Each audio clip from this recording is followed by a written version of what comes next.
Bismillah ar-Rahman ir-Rahim. En el nombre de Alá, el Clemente, el Misericordioso. Todas las alabanzas pertenecen a Alá, subhanahu wa ta'ala. Lo alabamos, buscamos su ayuda y su perdón y le pedimos su guía. Nos refugiamos en Alá del mal en nuestras almas y de la maldad de nuestros hechos. A quien Alá guíe, nadie podrá desviarlo.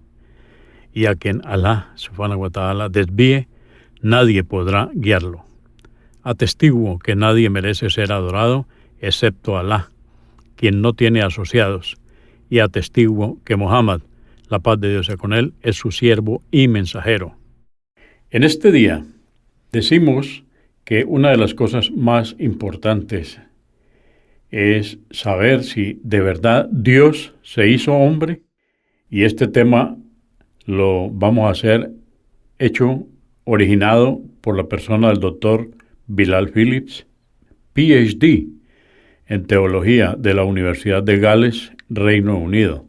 Esta traducción de este tema lo hizo el licenciado Mohamed Isa García. Además del prólogo, en un total de 10 capítulos, voy a enumerarlos.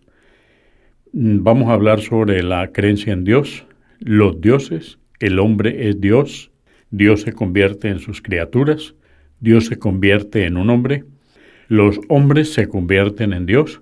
¿Por qué? Dios se hizo hombre. ¿Puede el hombre convertirse en Dios? Dios tuvo un hijo y además de esto una amplia bibliografía. En el prólogo, el doctor Bilal Phillips cita como un principal objetivo de este trabajo llegar a quienes creen en Dios y lograr que reflexionen sobre la naturaleza de sus creencias a la luz de la razón y la revelación.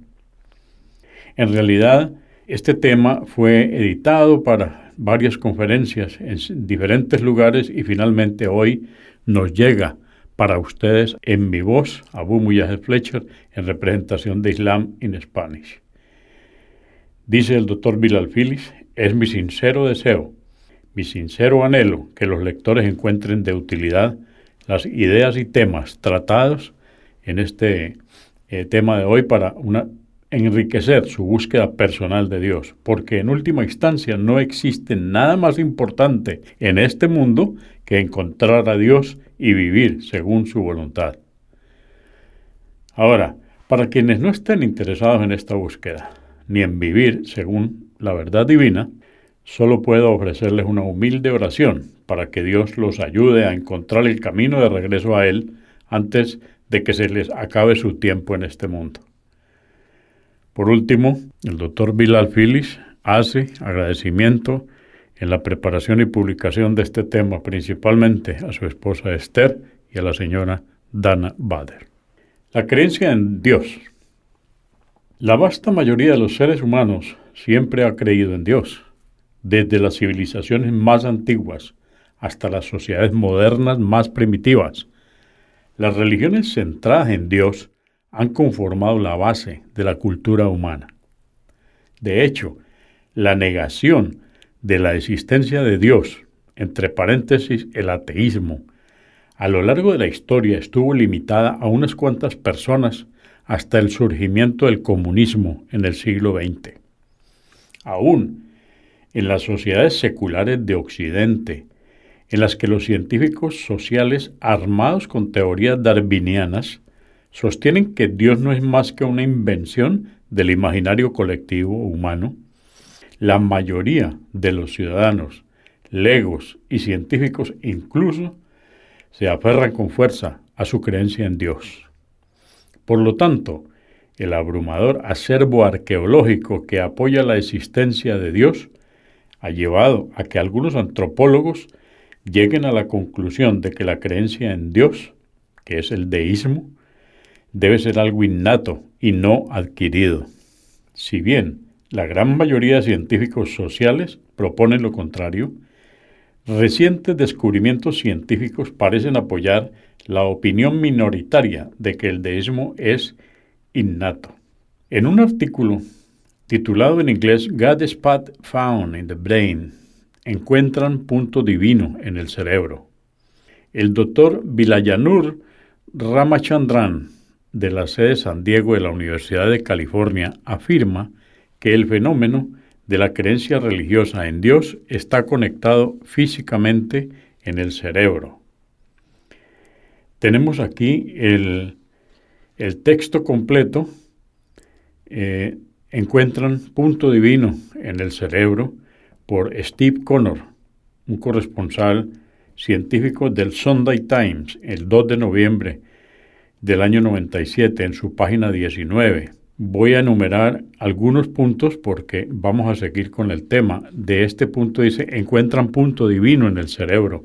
Los científicos parecen haber descubierto un módulo divino en el cerebro, el cual sería responsable del instinto evolutivo del hombre a creer en la religión. Dice, un estudio realizado en pacientes epilépticos, quienes son conocidos por tener profundas experiencias espirituales, ha localizado un circuito nervioso en la parte delantera del cerebro, el cual parece tener actividad eléctrica cuando piensan en Dios. Los científicos también afirman que si bien la investigación y las conclusiones son preliminares, los resultados iniciales sugieren que el fenómeno de la creencia religiosa está integrado al cerebro. Al finalizar esta nota, vamos a tener la expresión de un vocero de Richard Harris, obispo de Oxford. Sostuvo que la existencia o no de un módulo divino es una inquietud para los científicos, no para los teólogos. Y entre comillas dice, no habría de sorprendernos que Dios nos haya creado con una capacidad física para ser creyentes, afirmó.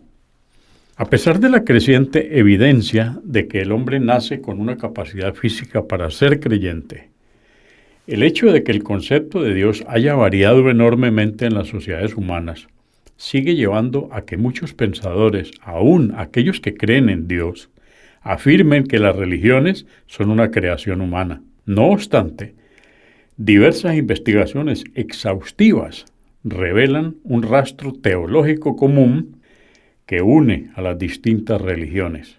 Ese vínculo es la creencia en un ser supremo por encima de otros dioses, una base monoteísta que se encuentra aún en los sistemas religiosos más panteístas. Por ejemplo, el concepto de Dios en el hinduismo existe como un ejemplo entre muchas religiones, el cual sostiene que los seres humanos eran monoteístas originalmente y a través de diversos procesos degenerativos se fueron volviendo politeístas. A pesar de sus muchos dioses e ídolos, el hinduismo tiene un solo dios supremo, Brahman.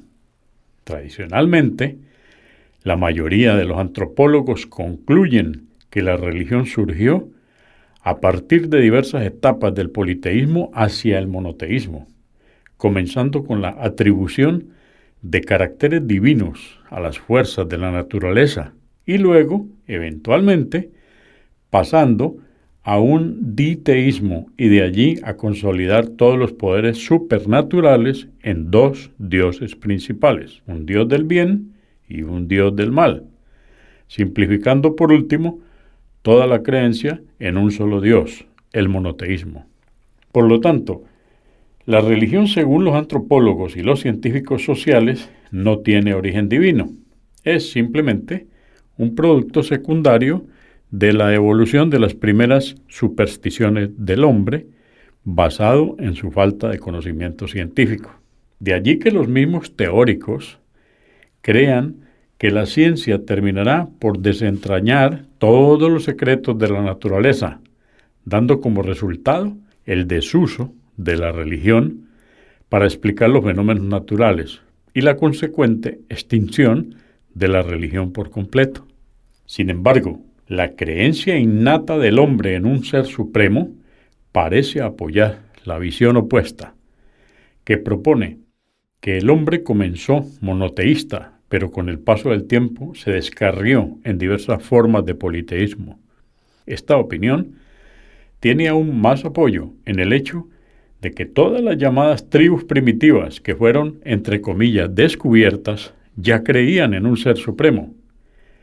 Más allá de la etapa evolutiva en la que haya estado su desarrollo religioso al momento del descubrimiento, entre comillas, La mayoría de ellos creían en un ser supremo, por encima de todos los otros dioses y espíritus. Como tal, el concepto de un ser supremo permanece intacto en la mayoría de las religiones, como evidencia de que las masas se alejaron del monoteísmo, otorgándole atributos divinos a otros aspectos de la creación, los cuales pasaron a ser considerados como dioses menores en algunos casos o intercesores en otros. No obstante, un Dios supremo, sea cual fuere su forma, es el centro de la mayoría de las religiones. Los dioses, no obstante, sigue quedando un aspecto de la creencia en Dios que desafía toda lógica o razón, pero que se ha convertido en la piedra fundamental de la fe. Es la creencia de que Dios se hizo hombre. En ese momento en que la creencia monoteísta original en Dios se degeneró y pasó a tener intermediarios entre los seres humanos y el Ser Supremo, ya sea para transmitir conquistas humanas o actuar en nombre de Dios en el mundo, los intermediarios se convirtieron en objetos de adoración. Los intermediarios a menudo fueron concebidos como espíritus, aparecidos en todas las manifestaciones de la naturaleza. En consecuencia, los seres humanos de tiempos primitivos han adorado a espíritus del bosque, a espíritu de los ríos, al espíritu del cielo, de la tierra, etc., hasta el día de hoy. En algunas ocasiones adoraban la naturaleza, en otras adoraban símbolos que representaban la naturaleza. Los sistemas religiosos que evolucionaron de esos tipos de creencias tendían a ser localizados y permanecer esparcidos entre los distintos pueblos de todo el mundo hasta la actualidad. Tales creencias no convergían en un solo sistema de creencias de impacto internacional, al menos en lo que consta en los registros de la historia humana. Por otro lado, en ese punto en el que la creencia monoteísta se degeneró en la personificación del poder de Dios como entes intermediarios, separados, registrados por imágenes, los ídolos se convirtieron en un punto focal para adorar a Dios. Los poderes de Dios se convertían en dioses. Tales creencias han culminado en tiempos antiguos y modernos como religiones naturales de impacto internacional. Las antiguas religiones egipcias, griegas y romanas han desaparecido debido a la total sumisión de dichos imperios por parte del cristianismo. Sin embargo, la expresión india del hinduismo sobrevivió tanto a la colonización musulmana como a la cristiana y permanece como la religión nacional de aproximadamente 1.000 millones de personas en la India. El cristianismo y el islam, con la excepción de Bali e Indonesia, han suplantado su impacto directo internacional en la mayor parte del Lejano Oriente. Sin embargo, las distintas formas del budismo subástago se han convertido en la principal religión de cientos de millones en el Lejano Oriente. Las distintas formas del movimiento reformista hindú siguen esparciéndose hoy en Occidente. El hombre es Dios. Según el hinduismo, el concepto básico es que todo es Dios. Básicamente, no hay distinción entre Dios y su creación. En la filosofía hindú, todo ser vivo tiene un ser o alma llamado Atman. Atman. Normalmente, se cree que el alma es en realidad Dios, llamado Brahman. En consecuencia, la esencia de la creencia hindú es la idea de que Atman y Brahman son lo mismo. En otras palabras, el alma humana es divina. Aún más, la sociedad humana está dividida en castas o clases, en la que cada una representa a los seres humanos que llegaron a la existencia desde distintas partes del ser divino Brahman. La casta superior, los brahmines, provienen de la cabeza de Dios, mientras que la casta inferior, los sudras, provienen de los pies de Dios. Si bien oficialmente hay solo 4 castas principales, en realidad hay muchas subcastas. Cada una de las castas principales se divide en miles de castas menores. Los hindúes creen que cuando una persona muere se reencarna. El alma, Atman, de la persona muerta nunca muere, sino que continúa volviendo a nacer. Si las personas son buenas en la vida, volverán a nacer en una casta superior en su próxima vida. Por otro lado, si fueron malos en esta vida, volverán a nacer en una casta inferior, que es una de las razones por las cuales tantos hindúes se suicidan cada año. A diario, los periódicos dan cuenta de incidentes con personas o familias enteras que se ahorcan desde los ventiladores del techo de sus casas. En una edición reciente de un periódico local, un hindú se mató cuando la India perdió un juego de cricket frente a Sri Lanka. Cuando el sistema de creencia de una persona se basa en la reencarnación, el suicidio se convierte en un camino fácil para evadir las dificultades de la vida. Cuando una persona llega a la casta superior, los brahmines, después de varias reencarnaciones, termina el ciclo de nacimientos y se reúne con Brahman. Este proceso de reunificación se llama moksha, con una K en el medio, moksha, mientras que en el budismo es llamado nirvana. El Atman se reúne nuevamente con Brahman. Así el hombre se vuelve Dios. Dios se convierte en sus criaturas. Título. En la creencia hindú, los atributos de Brahman se manifiestan en forma de distintos dioses. El atributo de la creación se convierte en el dios creador, Brahma. El atributo de la conservación se convierte en el dios conservador, Vishnu. Y el atributo de la destrucción se convierte en el dios destructor, Shiva. El más popular de los tres, Vishnu, se encarna en los seres humanos en distintos puntos de la vida. Esta encarnación es conocida en sánscrito, el idioma sánscrito, como avatar, que significa descenso. La misma representa el descenso de Dios al mundo humano, convirtiéndose en ser humano o en alguna de las criaturas de este mundo. Principalmente, el término avatar se refiere a las 10 apariciones principales del dios Vishnu. Una de ellas es Matsya, la encarnación de Dios como pez. Kurma, la encarnación de Dios en forma de tortuga. Varaha, la encarnación de Dios en forma de jabalí. Narasimha, la encarnación de Dios como mitad hombre, mitad león. Vamana, la encarnación de Dios como enano. Y quizá la más común de todas, Rama, la encarnación humana. Rama es el héroe de la épica Ramayana, sobre la cual se hacen películas muy populares en la India. El otro dios popular es Krishna, la otra encarnación de Vishnu como ser humano.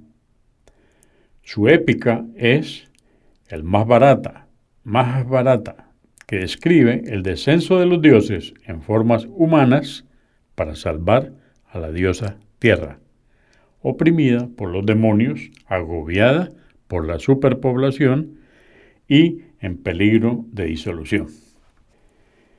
Existen diversas variaciones de esta creencia, con respecto a la cantidad de encarnaciones que existen y sobre las distintas formas animales que adoptan, pero en general siguen esas manifestaciones. En consecuencia, en el hinduismo, la fe de una quinta parte de la humanidad, esto es el hinduismo, el hombre es Dios o parte de Dios.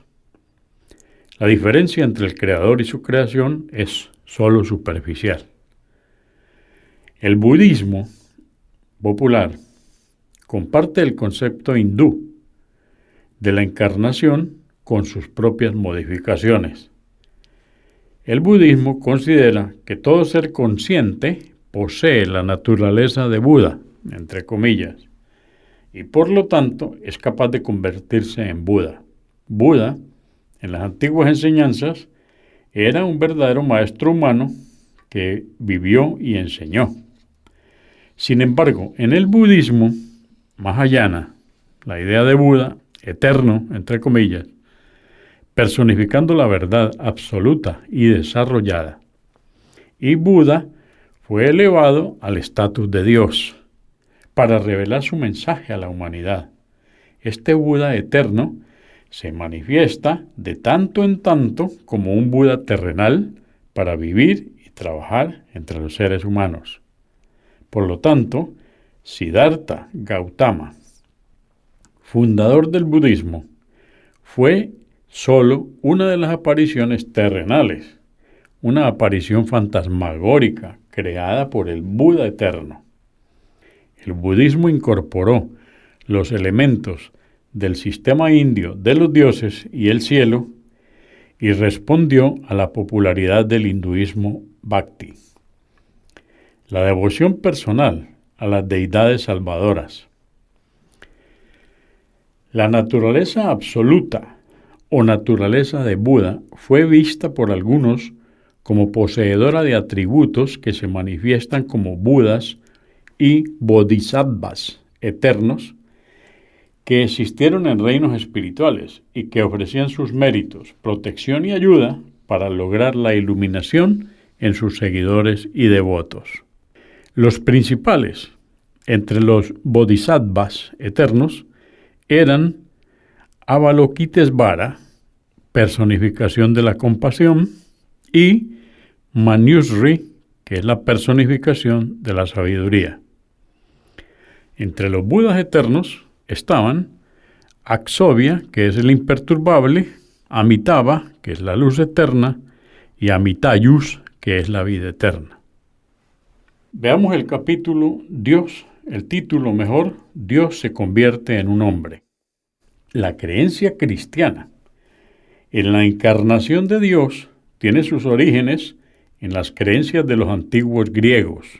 Los diversos términos utilizados para describir a Dios convertido en hombre se encuentran en el Evangelio de Juan, capítulo 1, verso 1 y capítulo 1, verso 14. Dice así, entre comillas, en el principio era la palabra, Logos, y la palabra estaba ante Dios, y la palabra era Dios. Cierra comillas. Juan continúa diciendo, abre comillas de nuevo y dice, y la palabra se hizo carne, puso su tienda entre nosotros y hemos visto su gloria, la gloria que recibe del Padre el Hijo único. En él todo era don amoroso y verdad. Cierra comillas. Si bien el término griego logos se traduce como palabra, no existe un equivalente exacto en nuestro idioma. Su importancia radica en su uso como vocablo técnico en el pensamiento metafísico griego desde el siglo VI a.C. hasta el siglo III de la era cristiana, y en su apropiación por parte de pensadores judíos y cristianos. Primero apareció en las expresiones de Heráclito. Esto está entre los años 540 y 480 a.C. Apareció como el principio motivador del universo, pero para la época de Aristóteles fue suplantado por el poder inmaterial nous y convertido en poder material. Logos reapareció en el sistema de los estoicos, quienes acuñaron su principio de teología, tanto logos como Dios. Filón, fallecido en el año 50 de nuestra era, filósofo judío alejandrino, identificó la palabra creativa del Antiguo Testamento con el logos de los estoicos. El logos pasó a ser un principio trascendente como el medio a través del cual Dios se expresa en el mundo. Pero logos también tenía una función redentora. Era el medio hacia una mayor naturaleza espiritual. En el Evangelio de Juan, los logos eran creativos y redentores. El segundo aspecto recibe un mayor énfasis que el primero. Esta creencia exigía una razón para la cual se inventó el concepto del pecado original y se inventó el concepto del divino sacrificio. Se decía que debido al pecado de Adán, que se acumuló a través de las generaciones hasta que fue tan grande que no habría sacrificio humano que pudiera eliminarlo, era necesario un sacrificio divino. En consecuencia, Dios tuvo un hijo humano que era Dios mismo encarnado. Más tarde, el Hijo de Dios murió en una cruz como sacrificio a Dios para toda la humanidad. El Hijo, que es Dios mismo, resucitó luego y hoy se sienta a la derecha del trono de Dios, esperando para juzgar a la humanidad cuando llegue el fin del mundo. Por eso, para los cristianos, que son una quinta parte de la humanidad, Dios se convirtió en hombre en un solo momento de la historia de este mundo, y creer en su encarnación es esencial para la salvación. Esto es para los cristianos. Veamos ahora este título: Los hombres se convierten en Dios.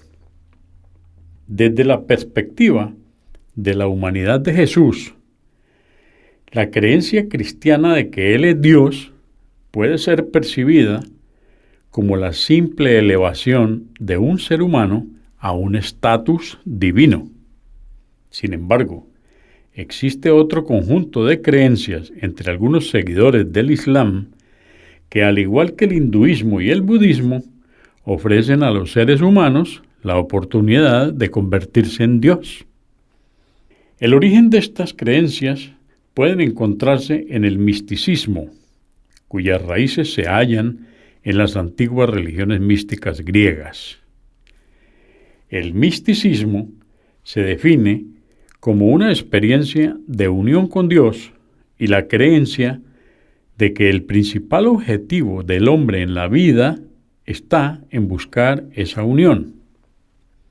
El filósofo griego Platón propuso este concepto en sus escritos, particularmente en su obra llamada Simposio.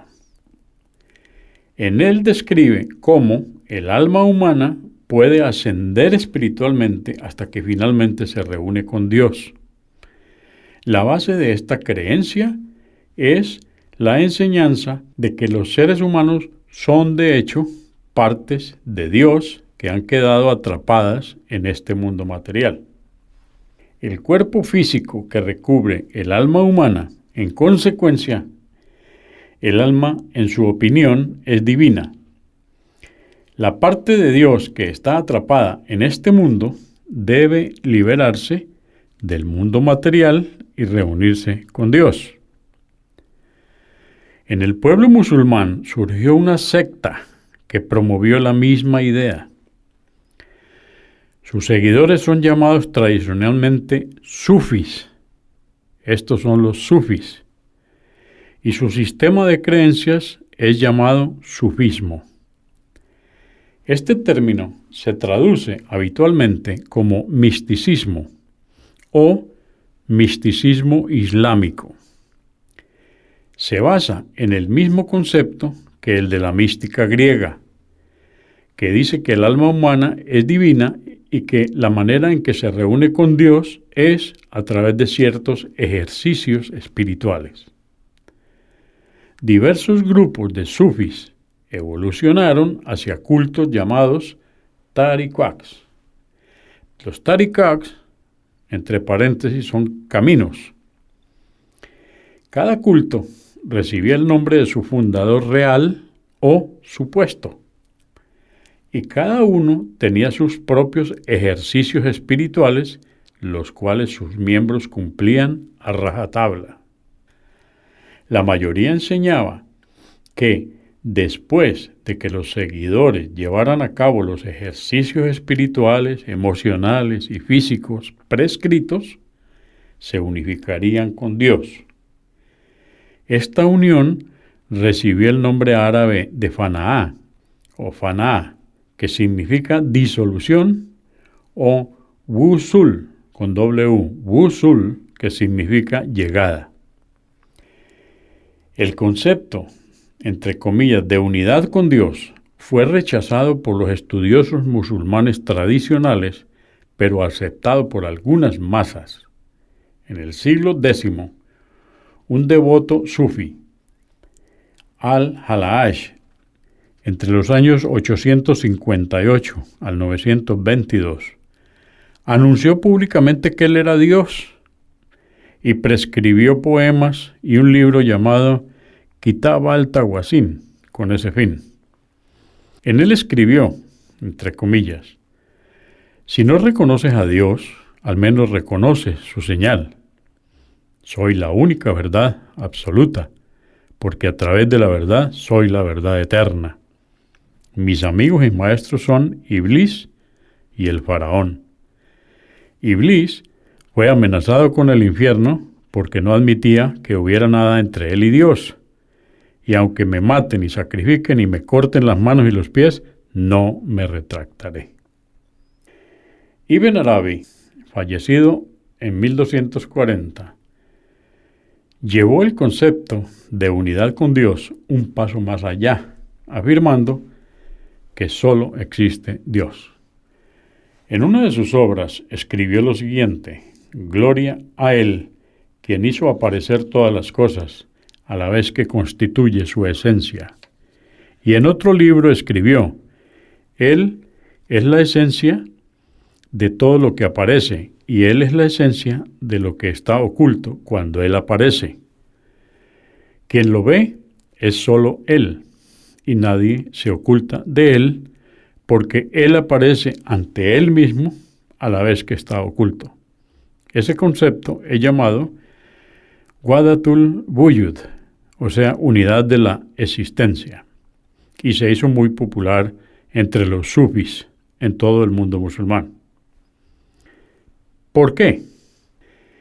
Es un título. ¿Por qué? ¿Qué fue lo que llevó a la gente a creer que Dios se hizo hombre? ¿O que Dios y el hombre eran uno solo? La razón fundamental era la incapacidad que esta gente tenía para entender o aceptar el concepto de que Dios creó este mundo a partir de la nada. Ellos percibían a Dios como a ellos mismos, creando cosas a partir de lo que ya existe. Los humanos crean cosas manipulando lo que ya existe y modificando su estado, su forma y su apariencia para darles distintas funciones. Por ejemplo, una mesa de madera fue alguna vez un árbol en el bosque, y sus clavos y tornillos alguna vez fueron vetas de hierro en las rocas subterráneas. Los humanos cortaron el árbol y le dieron forma de mesa. Extrajeron el hierro, lo fundieron y le dieron la forma a las piezas que conforman la mesa. Luego unieron todas las partes para así crear la mesa con sus distintos usos. De igual manera, las sillas plásticas en las que nos sentamos alguna vez fueron petróleo líquido, almacenado en las entrañas de la tierra. Es imposible imaginarnos sentados sobre petróleo, de la misma manera que nos sentamos sobre una silla. Sin embargo, gracias a la capacidad humana de manipular los componentes del petróleo, se produce el plástico y se fabrican las sillas para que los humanos se sienten en ellas. Esa es la esencia de la actividad humana. Los humanos simplemente modifican y transforman lo que ya existe. Los humanos no crean los árboles, ni producen el petróleo, ni producen el hierro. Cuando hablan de producción de petróleo, en realidad se está hablando de extracción del petróleo. El petróleo fue creado a través de millones de años de procesos geológicos. Luego los humanos lo extrajeron de la tierra, lo refinaron y lo usaron. Tampoco crearon los árboles, aun si los hubieran plantado. No crearon las semillas originales. En consecuencia, los humanos, en su ignorancia de Dios, a menudo conciben a Dios como un ser igual a ellos. Por ejemplo, en el Antiguo Testamento dice lo siguiente, entre comillas, Dios creó al hombre a su imagen. A imagen de Dios lo creó. Para los hindúes, Purusa es el Dios creador, Brahma, en su forma humana, tal y como los humanos crean, manipulando el mundo existente que los rodea. El Dios creador debe hacer lo mismo. Según la filosofía hindú, Purusa es un retoño gigante de Brahma, con 1000 cabezas y 1000 ojos. De él surgió Virahay, su contraparte femenina y compañera en el proceso de creación. Purusa es también la ofrenda de sacrificio, y de su cuerpo desmembrado surgieron las 4 castas sociales tradicionales, llamadas varnas. Perusa Him, este es un autor, sostiene que los brahmanes eran la boca de Purusa, los satriyas eran nobles, sus brazos, los vaishyas, sus muslos, y los sudras, sus pies.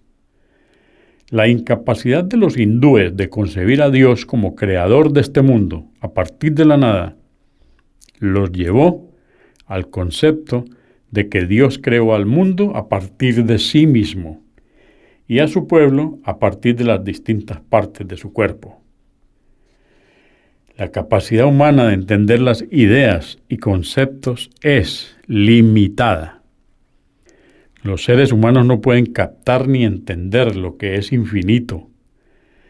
La creencia que Dios le enseñó a Adán era que Dios creó este mundo a partir de la nada. Cuando Él quería que algo existiese, simplemente lo decía y su orden hacía que existieran aquellas cosas que antes no existían. Este mundo y su contenido no fueron creados a partir de Dios mismo. De hecho, el concepto de Dios como creador del mundo a partir de sí mismo reduce a Dios al nivel de sus criaturas, quienes simplemente crean algo a partir de otra cosa, pero ya existente. Aquellos que sostenían y siguen sosteniendo esa creencia son incapaces de captar el carácter único de Dios. Dios es único y no existe nada como Él. Si Él hubiera creado el mundo a partir de sí mismo, sería Él como sus criaturas.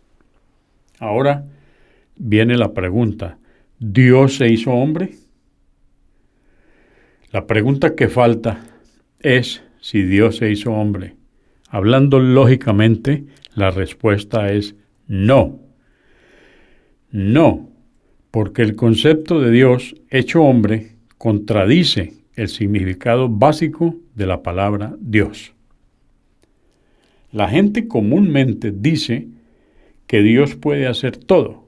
Cualquier cosa que Él desee, puede hacerlo. La Biblia de los cristianos dice lo siguiente: para Dios todo es posible. Y esto lo dice en Mateo, capítulo 19, verso 26. Y Marcos, capítulo 10, versos 27 y capítulo 14, verso 36. El Corán, libro sagrado para los musulmanes, dice: Alá, Dios, es sobre toda cosa poderoso. Y esto nos lo dice el Corán en el capítulo 2, verso 20, en la sura Báqara. Las escrituras hindúes también tienen textos con significados similares. Todos los principales textos religiosos contienen expresiones generales relacionadas con el concepto básico de la omnipotencia divina. Dios es más poderoso que todo lo que existe, y a través de Él todo es posible. Si se traduce este concepto general a términos prácticos, uno debe primero identificar y entender los atributos básicos de Dios. La mayoría de las sociedades perciben a Dios como un ser eterno, sin comienzo ni fin. Sobre la base de que Dios puede hacerlo todo, ¿cuál sería la respuesta a la pregunta si Dios podría morir? Dado que morir es parte de ese todo, podría decirse si así lo deseara. Por supuesto que no. Entonces, estamos frente a un problema. Dios se define como un ser eterno sin fin, y morir significa llegar a un fin. Por lo tanto, preguntar si Dios puede morir es en realidad una pregunta sin sentido. Se contradice a sí misma. De igual manera, preguntar si Dios puede nacer también es absurdo, porque Dios ya fue definido como eterno, sin un comienzo. Nacer significa tener un comienzo, pasar de no existir a existir. En la misma línea, los filósofos ateos suelen preguntarles a los creyentes: ¿puede Dios crear una roca que sea tan pesada que Él mismo no pueda levantarla? Si el creyente responde que sí, significa que Dios puede crear algo más grande que Él y sobre lo que no tiene control. Y si la respuesta es no, significa que Dios no tiene poder suficiente para crear cualquier cosa. Por lo tanto, la palabra todo, entre comillas, en la frase para Dios todo es posible, excluye los absurdos. No puede incluir aquellas cosas que contradigan sus divinos atributos, cosas que lo harían menos que Dios, cosas como olvidar, dormir, arrepentirse, crecer, comer, etc. Por el contrario, incluye solo, todo, entre comillas, aquello que sea consciente con su carácter divino. Ese es el significado de la frase para Dios todo es posible. No debe entenderse en sentido absoluto, debe ser algo específico. La afirmación de que Dios se hizo hombre también es un absurdo. No es propio de Dios adoptar características humanas, porque significa que el Creador se ha convertido en su creación. Por el contrario, la creación es un producto del acto creativo del Creador. Si el Creador se convirtió en su creación, significaría que el Creador se creó a sí mismo, lo cual es obviamente un absurdo. Para ser creado, primero tendría que haber sido inexistente, y si no existía, ¿cómo pudo entonces crear? Aún más, si fuera creado, significaría que tuvo un comienzo, lo cual también contradice su carácter eterno. Por definición, la creación necesita un creador. Para que los seres creados existan, debe haber un creador que los haga existir. Dios no puede necesitar un creador porque Dios es el creador. Por lo tanto, existe una contradicción obvia en dichas afirmaciones. La noción de que Dios se convirtió en su creación implica que necesitaría un creador, lo cual es un concepto lúdico que goza la ridiculez. Contradice el concepto fundamental de que Dios no fue creado y que no necesita un creador, ya que Él mismo es el creador. La pregunta: ¿puede el hombre convertirse en Dios?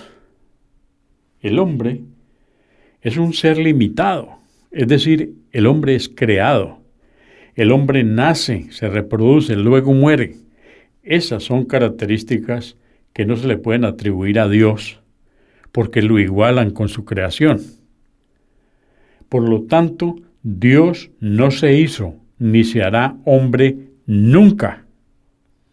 Por otro lado, el hombre tampoco puede alcanzar la divinidad. Lo creado no puede volverse su propio creador. Lo que fue creado alguna vez no existía antes. Pasó a existir por el acto creativo de un creador que siempre existió.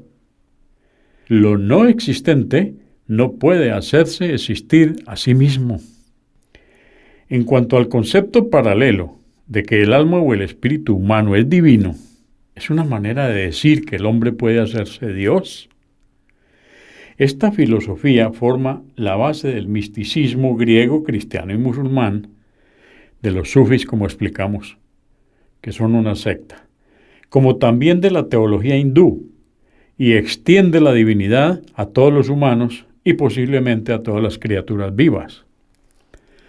Comienza con la premisa de que en algún momento de la historia del universo, pequeñas partes de Dios comenzaron a ser rodeadas por cuerpos materiales y fueron confinadas en la tierra. En otras palabras, lo infinito pasó a estar contenido en lo finito. Esta creencia le atribuye el mal a Dios y elimina el significado del bien y el mal. Cuando el alma humana pretende hacer el mal y lo hace con el permiso de Dios, tal acto es puramente malo y digno de castigo. De allí que se inventó el concepto de karma. Todo lo que va, vuelve. El karma explica el inexplicable sufrimiento, afirmando que es la consecuencia del mal en una vida anterior. Dios castiga todo el mal provocado por sus partes dentro del hombre. No obstante, si las almas humanas tienen una voluntad distinta a la de Dios, no pueden ser Dios al mismo tiempo. Por lo tanto, cada ser humano se convierte en un Dios. La pregunta: ¿Dios tuvo un hijo? Si Dios no se hizo hombre, ¿tuvo Dios un hijo? Puesto que Dios puede hacerlo todo, ¿debería poder tener un hijo? Sin embargo, esa afirmación reduce a Dios al estatus de su creación. Las criaturas procrean engendrando versiones más pequeñas de sí mismas que luego crecen y reproducen copias de sí mismas y así sucesivamente. Los perros tienen cachorros, las vacas tienen terneros y los hombres tienen bebés con las mujeres. Por lo tanto, ¿qué tiene Dios? ¿Un Dios bebé? Los dioses deben engendrar dioses. Pero para que Dios tenga un hijo, debe existir otro Dios aparte de él. Dios no puede tener un hijo, pues eso lo igualaría con su creación. Todo lo que no es Dios pasa a existir por mandamiento de Dios. No es que Dios se convierte en su creación, o que una parte de Dios se convierte en su creación. Dios no se convierte en su creación ni tampoco engendra creación. Dios es Dios, el creador, y el hombre y el contenido del universo son su creación. Si bien los humanos no pueden captar el concepto de crear algo a partir de la nada, eso es exactamente lo que Dios hizo y hace. Solo Él crea a partir de la nada, lo cual es uno de sus atributos que lo hacen único y distinto de su creación. Su acto de creación es totalmente distinto al de los seres humanos. Esa fue la esencia del mensaje de todos los verdaderos mensajeros y profetas de Dios enviados a la humanidad, como Abraham, Moisés, Jesús y el profeta Mohammed, la paz de Dios sea con ellos, como también de aquellos enviados por el mundo y cuyos nombres son desconocidos para la humanidad. Que la paz y las bendiciones de Dios desciendan sobre ellos.